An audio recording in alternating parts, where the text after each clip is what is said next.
નમસ્કાર મિત્રો, આજે આપણે અવયવ વિશે શીખવાનું છે. આમ તો તમે 8, 9, 10 આવી રીતે માધ્યમિક શાળામાં અવયવ પાડતા શીખી જ ગયા છો.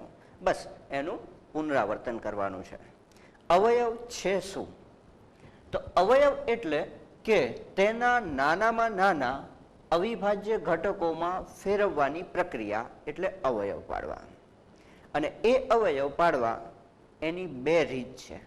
કઈ કઈ?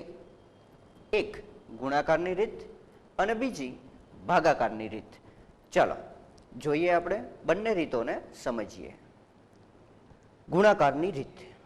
ગુણાકારની રીત એટલે કોઈ પણ આપેલી સંખ્યા છે એના આપણે ભાગ પાડીશું ગુણાકારની રીતે, પછી એને ત્યાં સુધી ભાગ પાડીશું કે જ્યાં સુધી આપણને અવિભાજ્ય સંખ્યાઓ ન મળે.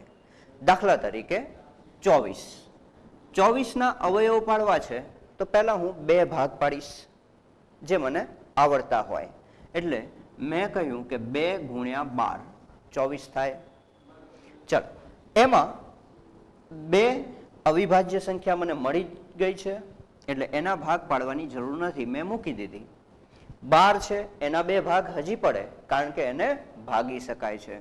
એટલે કે 4 ગુણ્યા 3 12 થાય. ચાલો, 2 ને નથી ભાગી શકાતા પણ 4ના હજી 2 ભાગ પડે. કયા? 2 ગુણ્યા 2. 2 ગુણ્યા 2 આ 4ના ફરી ભાગ પડ્યા. જે હવે 3 બાકી રહ્યા છે એના કોઈ ભાગ પડશે નહીં, એટલે આપણે એમને મૂકી દઈશું. અહીં જે પણ સંખ્યા મળી આપણને એમાં કોઈ પણ સંખ્યાના હવે ફર્ધર આગળ ભાગ પાડી શકશો નહીં. એટલે કે અહીં આ સ્ટેજે આપણે અટકી જવાનું છે અને જે પણ મળ્યું એ આપણને શું છે?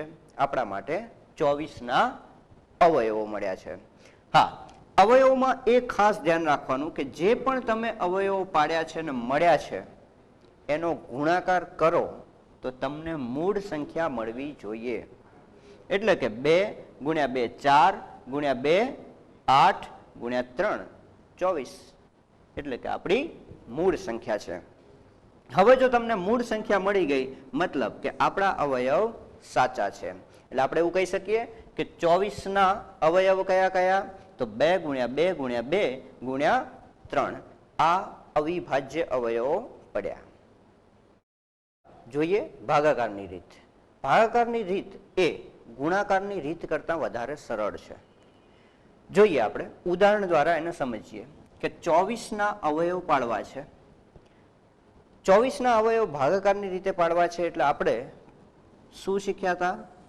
એક ઊભી લીટી કરતા હતા, પછી એને 24ને કોની કોની વડે ભાગી શકાય એ સ્ટેપ બાય સ્ટેપ આપણે આગળ વધતા હતા. આ જોઈને તમને ચોક્કસ યાદ આવ્યું હશે કે હા, આવું કંઈક આપણે પ્રાથમિક અથવા માધ્યમિકમાં ચોક્કસ કરતા હતા. હવે અહીં મૂકવાની સંખ્યા કઈ? અથવા તો 24ને મારે કોના વડે ભાગવાની શરૂઆત કરવી? તો હંમેશા યાદ રાખો કે તમારી પાસે અવિભાજ્ય સંખ્યાઓનું લિસ્ટ તો તૈયાર જ છે અથવા તો યાદ છે. બસ શરૂઆત તમારે ત્યાંથી જ કરવાની છે. એટલે અવિભાજ્ય સંખ્યાની શરૂઆત ક્યાંથી થાય? તો આપણે એવું કહીએ કે 1, તો 1 એ અવિભાજ્ય કે વિભાજ્ય સંખ્યા નથી. આપણે એને વિભાજ્ય કે અવિભાજ્ય એકમાં પણ નથી ગણતા. એટલે શરૂઆત થાય 2 થી. 2 એ અવિભાજ્ય સંખ્યા છે કારણ કે હવે એના ભાગ પડતા નથી. 3 ફરી અવિભાજ્ય સંખ્યા છે. 4 4ના ભાગ પડે એટલે કે એ અવિભાજ્ય સંખ્યા નથી. 5 અવિભાજ્ય છે.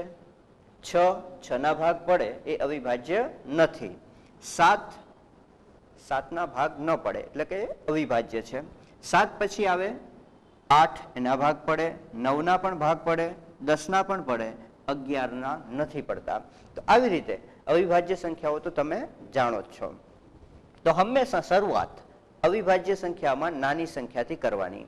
ચેક કરો, ચાવી લગાડો અને પછી આગળ વધો. ચલો, 2 થી 24ને ભાગી શકાશે? તો તમે કહેશો કે હા, ચોક્કસ ભાગી શકાય. એટલે મેં શરૂઆત કરી 2 થી. 2 ગુણ્યા 12 24 થાય.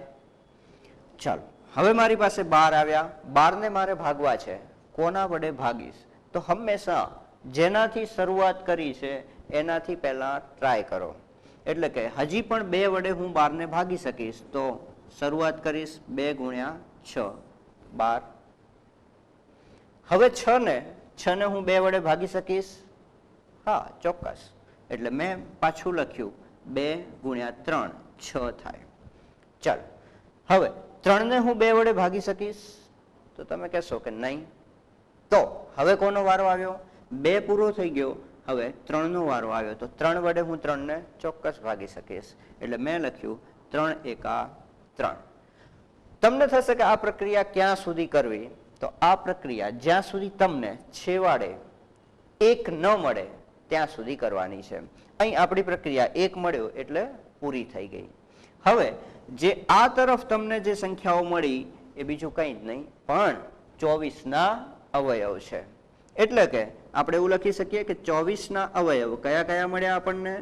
2 ગુણ્યા 2 ગુણ્યા 2 ગુણ્યા 3. એટલે કે 24 ના અવિભાજ્ય અવયવો આપણને અહીંથી મળી ગયા.